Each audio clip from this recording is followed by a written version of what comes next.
শ্রোতা মণ্ডলী, আপনি বলুন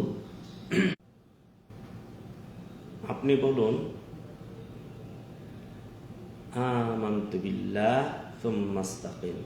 আপনি বলুন, আমি আল্লাহর উপর ঈমান এনেছি এবং এর উপরে আপনি অটুট থাকুন। এটি হলো শিরোনাম। নেটে একটু সমস্যা করছে। তো আবু আমর যিনি রাসূলুল্লাহ সাল্লাল্লাহু আলাইহি ওয়াসাল্লামকে জিজ্ঞাসা করেছিলেন, অথবা তার নাম আবু আমরা সুফিয়ান ইবনে আবদুল্লাহ রাদিয়াল্লাহু তাআলা আনহু।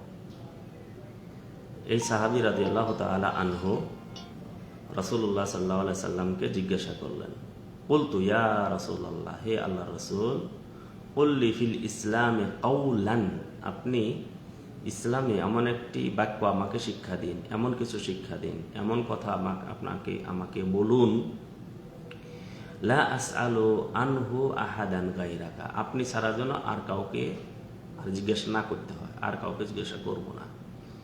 এমন একটা কথা বলুন যে আপনাকে জিজ্ঞাসা করলাম, আপনি আমাকে শিক্ষা দিন, আর সেটা যেন আমার জন্য যথেষ্ট হয়, রাসূলুল্লাহ সাল্লাল্লাহু আলাইহি সাল্লাম তাকে বললেন, কুল, তুমি বলো, আমানতু বিল্লাহ, আমি আল্লাহর উপর ঈমান এনেছি, সুম্মা ইসতাকিম, এবং তার উপর তুমি অটুট থাকো, তার উপর তুমি কায়েম থাকো, ওটাকে ধরে রাখো। হাদিসটি মুসলিম শরীফে বর্ণিত হয়েছে। তো আমরা যখন বলি লা ইলাহা ইল্লাল্লাহ অথবা আমানতু বিল্লাহ, এটা বলার পরে আমার উপর এই কালেমা এবং এই ঈমানের যে অংশটি, অথবা আমি যে স্বীকারোক্তি দান করলাম, আমি যে ঈমান আনলাম, ঈমান আনার পর ঈমানের যে দাবি, সেই দাবি অনুযায়ী যদি আপনি আমল করেন, তাহলে আপনার জন্য যথেষ্ট। তো শর্ত হলো কি, ওই দাবির উপর আপনাকে আমল করতে হবে। এখন আপনি যদি বলেন লা ইলাহা ইল্লাল্লাহ, ইসলামে প্রবেশ করলেন, লা ইলাহা ইল্লাল্লাহর দাবি কি চায়, সেই অনুযায়ী আপনাকে জীবন ধারণ করতে হবে। আপনি যদি বলেন লা আমানতু বিল্লাহ, আল্লাহর উপর ঈমান এনেছি, আল্লাহর উপর ঈমান আনার পর আল্লাহ তাআলা ঈমানদারকে ডেকে বলছেন, ইয়া আইয়ুহান নাসু উবুদু রাব্বাকুমুল্লাযী খালাকাকুম, হে ঈমানদারগণ, যারা আমার উপর ঈমান এনেছো, যারা বলেছো আমানতু বিল্লাহ, তোমাদেরকে বলছি, তোমরা ওই রবের ইবাদত করো যিনি তোমাদেরকে সৃষ্টি করেছেন, তোমাদের পূর্ববর্তীদেরকেও সৃষ্টি করেছেন। আর এই ইবাদতের দ্বারা তোমরা মুত্তাকি হবে, তাকওয়া অর্জন করবে। অর্থাৎ ইবাদত তো করবই, ইবাদত করব একমাত্র আল্লাহর নিমিত্তে, ইবাদত করব, সার্বিক জীবন আমার হবে ইবাদতে পরিগণিত। যখন আমি যখন বলেছি আমানতু বিল্লাহ, আল্লাহর উপর ঈমান এনেছি, এরপর আমি আল্লাহর দেওয়া আদেশ এবং নিষেধকে আমার জীবনে বাস্তবায়ন করেছি, তখনই আমার আমানতু বিল্লাহ বলা সার্থক হবে, লা ইলাহা ইল্লাল্লাহ বলা সার্থক হবে। এটি রাসূল সাল্লাল্লাহু আলাইহি ওয়াসাল্লাম আপনাকে, আমাকে এবং ওই সাহাবীর উত্তর দিতে গিয়ে তিনি তাকে এবং আমাদের সবাইকে তিনি এটি বুঝিয়েছেন যে আপনি যখন বলবেন আমানতু বিল্লাহ এবং এটাকে ধরে রাখবেন আপনি, তাহলে যখন আপনি বলবেন আমানতু বিল্লাহ, তখন আপনার খাদ্য গ্রহণ, আপনার চাকরি, আপনার ব্যবসা, আপনার কৃষিকাজ, প্রতিটি কাজ, মানুষের সাথে কথাবার্তা সব হবে আল্লাহ তাআলা আদেশ এবং নিষেধ অনুযায়ী। এর অর্থ হলো কি, আপনি যখন বলবেন আমানতু বিল্লাহ, এর উপর আপনি অটুট থাকবেন।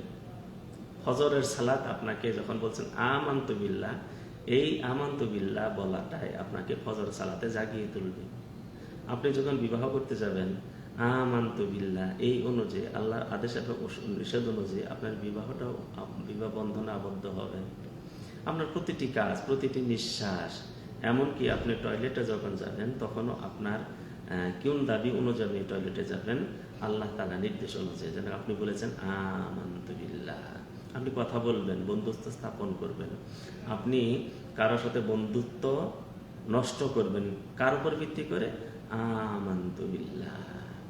আপনি চাকরি ধরবেন না ছাড়বেন, আপনি কি চাকরি করবেন, কি ব্যবসা করবেন, কি কৃষিকাজ করবেন, কেমনে ভাবে মানুষের সাথে কথাবার্তা করবেন, উঠবস করবেন, মসজিদে কিভাবে যাবেন, 5 ওয়াক্ত সালাত আপনি কিভাবে আদায় করবেন, সেটা হবে কার দায়, কোন দাবি অনুযায়ী?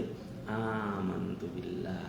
আপনার বিবাহ করেছেন, সন্তান হয়েছে, সন্তান প্রতিপালন করবেন, সন্তানদের জন্য আপনি সম্পদ রেখে যাবেন, কিভাবে সম্পদ রেখে যাবেন, কিভাবে আপনি অর্জন করবেন, সবগুলি কি হবে, কার উপর ভিত্তি করে হবে?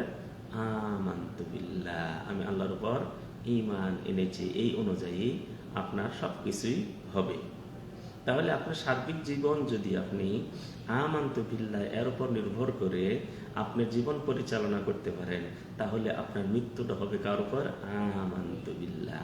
আপনি যখন কবরে যাবেন, কবরে যাওয়ার পরে সওয়ালের উত্তর কি হবে? আমানতু বিল্লাহ। বলবেন কি? মান রাব্বুকা, আপনি বলবেন কি? রাব্বি আল্লাহ। আমানতু বিল্লাহ। হাসরে উঠবেন কার উপর নির্ভর করে? আমানতু বিল্লাহ। আপনার মিজানে কি হবে?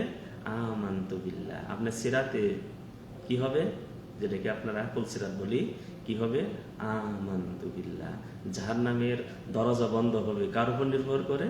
আমানতু বিল্লাহ। জান্নাত আপনার জন্য নির্ধারিত হবে কার উপর নির্ভর করে? আমানতু বিল্লাহ। আপনি জান্নাতে গিয়ে যে সৌভাগ্য আপনি অর্জন করবেন কার উপর নির্ভর করে? আমানতু বিল্লাহ।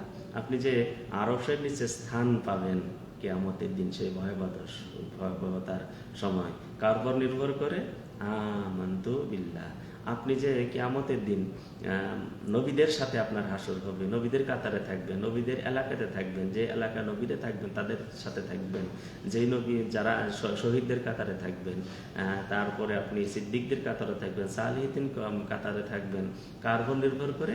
আমানতু বিল্লাহ। অর্থাৎ আপনি যদি আমানতু বিল্লাহ পাঠ করার পর, আমানতু বিল্লাহ স্বীকার করার পর, আমানতু বিল্লাহ মুখে উচ্চারণ, অন্তর বিশ্বাস কাজে পরিণত যদি করেন, তাহলে আপনার প্রতিটি কাজ আপনার জন্য সহজ হবে এবং আখিরাতে আপনি ফাকাদ ফাযা ফাওজান আযীমা, যারা মহা সাফল্য অর্জন করবে তাদের অন্তর্ভুক্ত আপনি হবেন। আল্লাহর কাছে দোয়া করি, আল্লাহ রাব্বুল আলামিন আমাকে যেন আমানতু বিল্লাহ পাঠ করার পর সেই অনুযায়ী আমার জীবন ধারণ এবং জীবন পরিচালনা করার তৌফিক দান করুন।